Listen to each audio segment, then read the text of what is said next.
Hello, SpiritFit friends. We are back at it this week. We are diving into chapter 9 of Paul's letter to the Romans.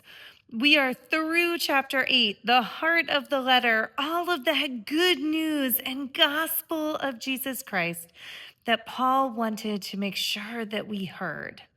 And now, here in chapters 9 through 11, Paul's going to focus on the idea that God is faithful to Israel.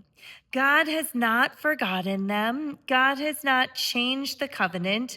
God is not doing something different. God has always been faithful. God will continue to be faithful. And what is happening now is going exactly according to God's plan. In that God always desired for the Gentiles, for all the other nations of the world to be gathered into God's community through the people of Israel. So, as you read this week, there might be a few parts that cause you to squirm in your seat. There certainly were for me. And part of how we faithfully look at Scripture is to listen, to hear it in the context of the first century world. Remember, Paul was writing to the Romans, and what was happening in Rome was that the Gentile Christians had been there, while the Jewish Christians had been forced out for several years and were now coming back into Rome.